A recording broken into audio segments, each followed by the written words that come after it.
deebi ani ulfa itti wareegaa jaarsa itti wareegaa xiqqaa itti wareegaa bifa kanaan deemu jechuun kuni baay'ee nama gaddisiisa. Ammallee immoo wanti tokko Oromoon hanga sammuudhaan hidhatee sammuun tokkoomee walii galee hin jennetti osoo haga fedhe hidhatee iyyuu itti wal ajjeesa malee diinaan ofirraan ajjeesu akkuma amma godhaaru. Oromoon hanga bal'inna ofii ittiin wal xiqqeessuuf bal'inna rabbi nuu kenne ittiin wal xiqqeessuuf makiin waan isin dubbattu osoo hin taane gandisiin irraa dhufte ilaalla.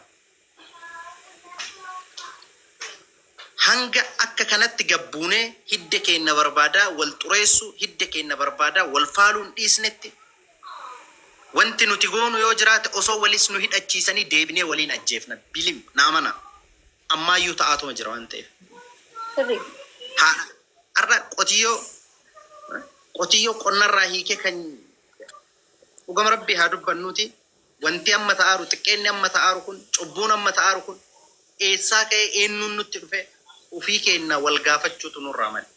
Har'a silaa bakka dura jirurraa gara fuulduraatti ka deemuu qabnu bakka dura jirurraa gara duubaatti deemnee Oromoo walollaalee hanga kanaan jaarsa dhabee jaarsi isaa halangeen sirnaaf taate nama sirna deeggaru malee nama ummata deeggaru dhabuu jechuun hangam akka inni nama yaachisu baay'ee namni gadi qabe har'a jaarsi tokkochumaa dhaba sirna jala deemuu dhiisee ummata jala deeme ummata farda mataa ta'e rakkoon ummataa kun bakka kanaa ka'e jedhee ummata irraa dubbata.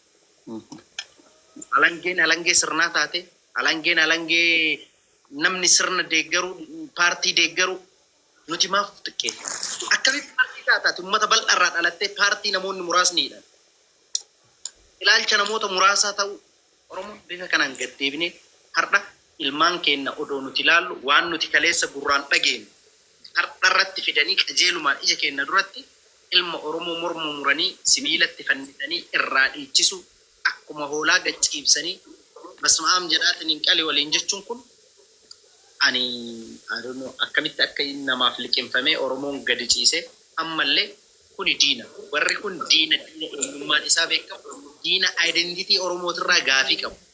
Amaara jechuun diina identitii Oromootirraa gaafii qabu naamana osoo danda'ee Oromoo mooyyetti tumee daaraa godhee qilleensatti bittinsuu diina fedhu malee diina Oromoo waliin lafa Oromoo jaallatanii nama Oromoo jibu. Lafa Oromoo jaallatanii nama Oromoo jibu. Har'a dachee Oromiyaa keessa bakkeen isaan hin jiraanne hin jiru. Oromoon hanga kanaan dhaqee keessa jiraatee hin beeku. Weenniin bifa isiitiif duutii jedhan. Weenniin bareeddumsa isiitiif duutii. Oromoo har'a oromummaa isaatiif kana gad dhaabannee diinni akka diinaatti nuun loleen beeku nu wal dura dhaabatuuf nuun lole malee nee diinni akka diinaatti Oromoo lole jedha seenaa wajjin gadi qabaa hima.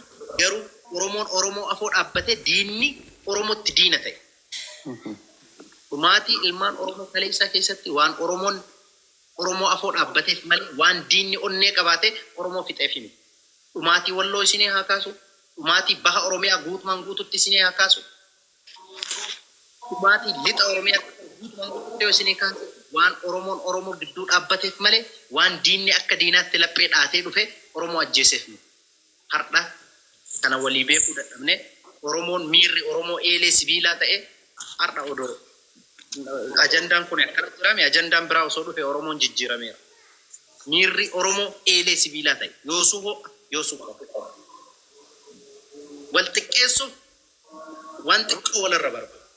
Faarsee gaaraa wal gaha miila wal jalaa dha'ee daaraa waliin. Kun Oromoon miira akkanaa kana keessaa bahuu qaba. Wal faarsuufis wal balleessuufis yeroo ittiin fudhatu. Yaa dhugaadha uummanni kun galaana bal'aa. Garuu galaana ta'uun keenya bal'aa ta'uun keenya maaf deebi'ee nu ajjeesa. Akkamitti ilma keetiin xiqqaata. Akkamitti Oromoof hidhatee bahee Oromoof aangorra taa'a. Oromoo irraa diina dhogguu dadhaba. Oromoo irraa diina dhogguu dadhaba. Qawween ofii waliin diinatti hin dhaamtu. Qawween obboleewwan lamaan ajjeesu diinan ajjeesu. Kana wal gaafachuu dadhabne kana gattaa inni furmaata fiduu dadhabne gaafa anaaf maakii wal loltu kan biraa jalaa fudhatee gara biraatti ittiin deema. Dabeessi nama si sodaatu sodaadhu Oromoo. Namni si sodaatu akkan taaneef bakka hin taaneef sijjeessa. Shokokii kee eege maa jennaan yoo na qabe akka malee na godha jedhee waan yaadu odoo ati hin qabne dursee si qaba. Har'a jeedala baala keessatti dhokattee ilmaan Oromoo utaaltee gororroo ilmaan Oromoo kokkee ilmaan Oromoo qabaarturraa qabuu dadhabuu jechuun kan jiru sodoo hidhate walumaan dhaa hidhannoon jedhamu anittuu nama. Maa jenna osoo kaafettillee kan anaaf maagiittillee yookiin ta'u ana warra hafe kanattillee yookiin ta'u nuti walumaan dhoofnaa jechuudha. Warra miidiyaa irra wal xiqqeessuun lafatti oli. Baay'ee baguma uummanni miidiyaa kun immoo Oromoo lafaan ta'e. Alhamdulillah.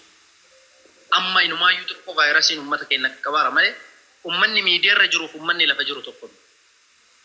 Oromummaan lafa jirtu Oromummaa isii dhugaafadha.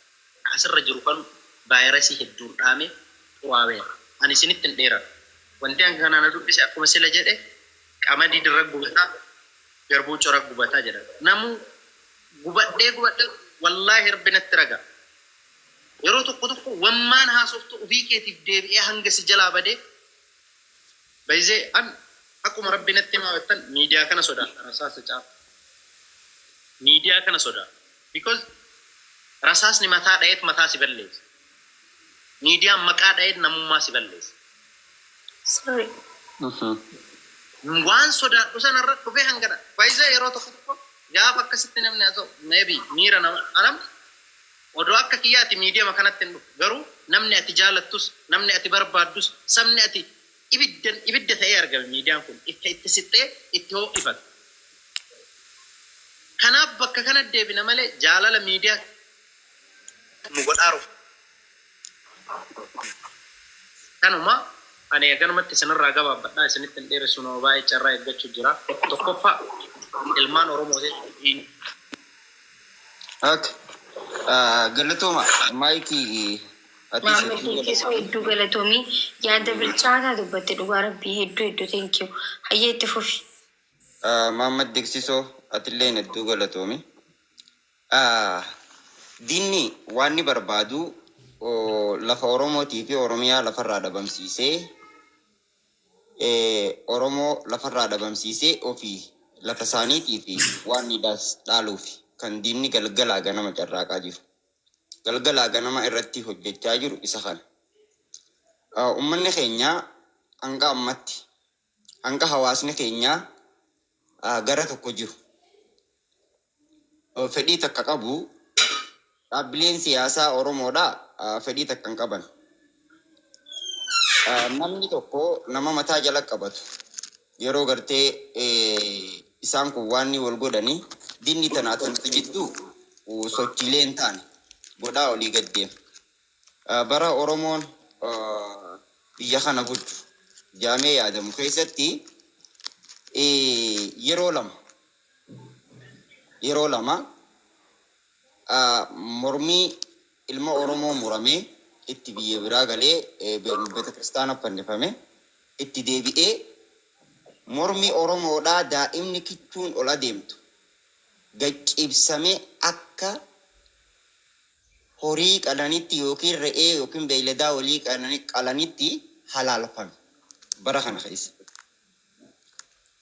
kana keessa bara silaa Oromoon biyya bulche jaamee yaadamu keessa wanti hunde. Wantoota tokko ni agarra. Warroota kanaaf namni humna ta'e jechoota warreen silaa taayitarra jiran taayitaa mootummaa gubbaa jiran dubbachaa turan. Calii calankootii fi harka muraa aanolee sheekkoodha.